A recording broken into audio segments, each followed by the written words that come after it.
Hello, welcome to Learn, Do, Become Radio, episode 206. I'm April Perry, and I miss you. I love you all. And I have been just thinking about you over and over and over again, and so glad I get to be here to record this podcast today. Today, we're talking about what to do if you have 100 things to do, and they are all of equal importance. I hear this all the time, and I want to help bring you relief today. I promise you're not alone. I personally can relate. And I want to help you out of this mindset as quickly as possible because I promise it will change your life.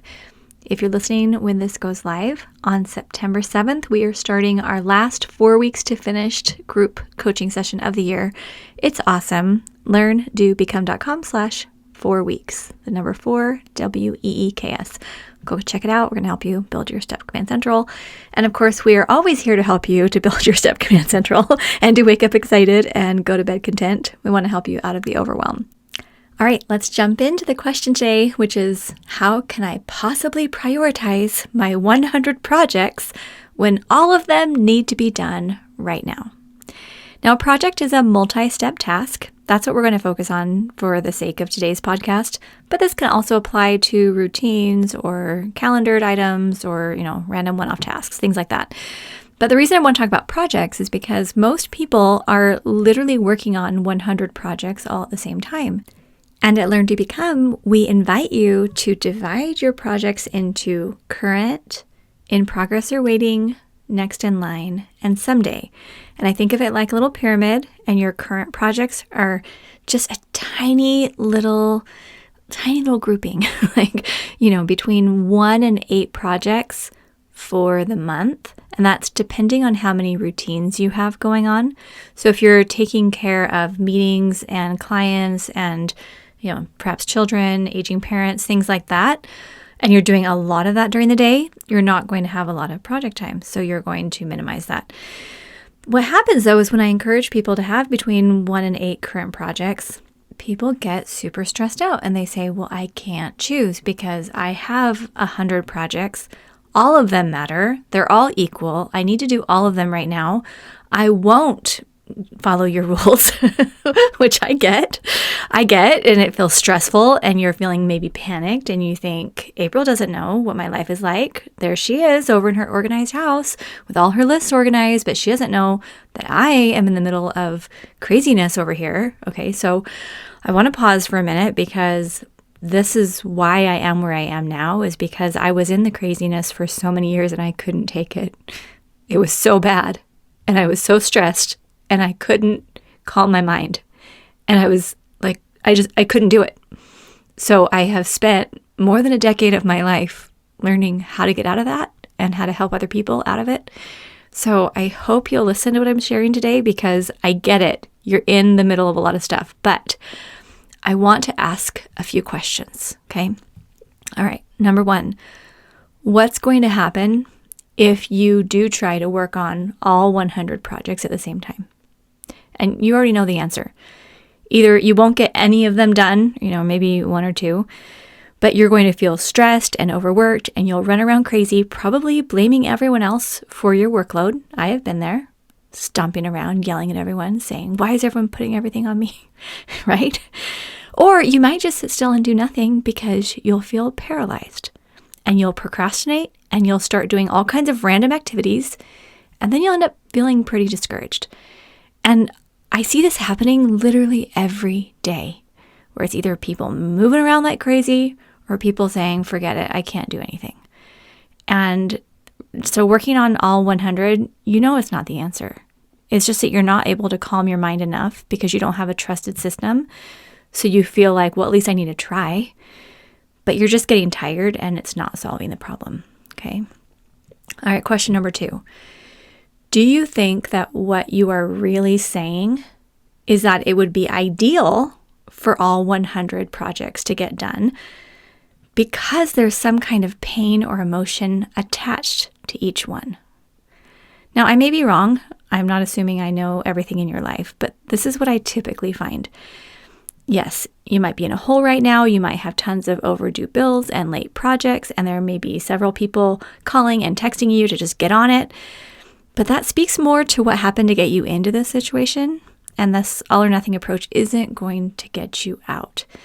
It would be ideal for all 100 things to get done at the same time.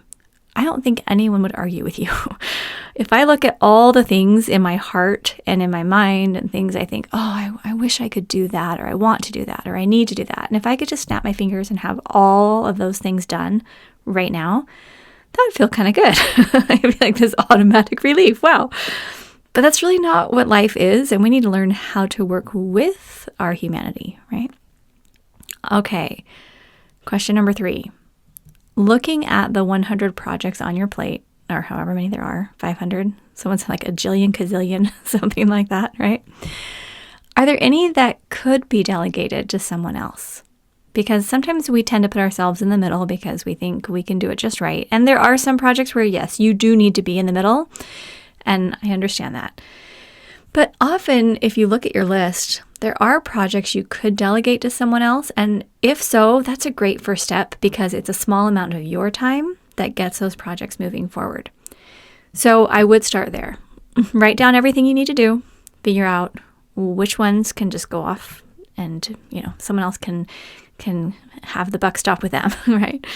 Okay. Question number 4. If you had to select just a few projects to do first, which ones would they be? And this is the most important question that each one of us needs to learn to answer over and over and over again. This is actually the skill set that's going to help you level up. Because life isn't going to gift us thousands of uninterrupted hours. And that's not really the point of it all, right? And as new challenges and opportunities arise, we're constantly going to have to choose where our best time and attention belongs. I'm doing that right now. There are lots of things I could do right now with my time. I have decided recording this podcast is the most important thing for me to do right now at this time. What keeps us stuck is thinking that everything matters the exact same right now and I have to do it all. What helps us make progress is thinking, there are many options in front of me that can improve my life and help other people. I am one person and I have a limited amount of time and energy. But I can make the best choice possible right now and move forward and get those things done. And then I can move on to the next most important thing. And just as a little side note, if you believe in a higher power, I believe that our higher power can help us magnify our time and energy. So while we're humans and we're limited, we can put forth our effort, but I personally have a trust that there's a higher power working behind the scenes, in ways I can't see, helping my efforts become more than maybe I thought they would. So just something to think about on that side of things. All right, that's all I have for today, just those questions. But I'm hopeful that as you've listened, and I'm not trying to be the bossy big sister, but I kind of am. But I'm hopeful that as you listened, you've perhaps been inspired to sit down and write down what your projects are. What are those big multi-step tasks you're working on? Figure out what they are. And then, which ones could I delegate? Which ones could move to someday? Which ones could be, next in line? If I had to pick just a few, which ones would they be? And typically I think of it like dominoes. Which one, if I solve that one, would make everything else easier? And just start with those. I'm sending a huge hug and tons of encouragement to you because I know it can feel painful. You wouldn't be listening to this podcast if you didn't feel like you had hundreds of things that were all of equal importance, right? But I know that you can get out of the overwhelm step by step, and then you can create a life where the overwhelm doesn't ever come back. Certainly there will be times in our lives that will throw us for a loop, and maybe some challenges or some opportunities we didn't expect, and there's going to be a lot of growth for all of us in the future. I know that, you know that. But we don't need to get to that point where we're either frantic or paralyzed. I want to help you out of that. All right. Lots of love. Again, learndobecome.com/4 weeks, or if you come to the show notes page, you can find out about all of our programs. And if you are thinking, yeah, April, I've got to get my life organized. I've got to get my mind calm. I've got to create a system so I'm not just randomly piling everything up all over the place. We're here to help you. Okay, take care. We'll see you in the next episode.